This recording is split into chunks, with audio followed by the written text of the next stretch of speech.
গাড়ির চাবি কোথায় রেখেছিস বল। কি হলো, তাড়াতাড়ি বল গাড়ির চাবি কোথায় রেখেছিস, না বেদম মার খাবি কিন্তু।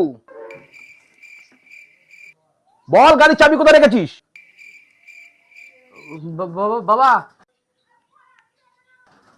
বলছি গাড়ির চাবি আমার কাছে। তুই নিয়ে গেছিস তা বলে নিয়ে যেতে পারিস না। ওই বন্ধুর বাড়িতে গেছিলাম একটু বইটা আনতে। ঠিক আছে, এরপর থেকে যখন নিবি বলে নিয়ে যাবি। আচ্ছা ঠিক আছে বাবা।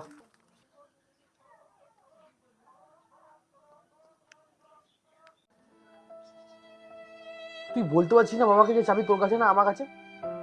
বাবাকে শ্রদ্ধা করিস, ভালোবাসিস, ভয় পাস, ঠিক আছে, তোকে বলতে হয় না? এক্ষুনি তো বিনা দোষে মার খেতি। আরে ওইসব কিছু না, মুখের মধ্যে গুটকা আছে, যদি বাবা জানতে পারতো আরো বেশি খারাপ, ওই জন্য চুপ করে আছি, বুঝতে পারছিস না?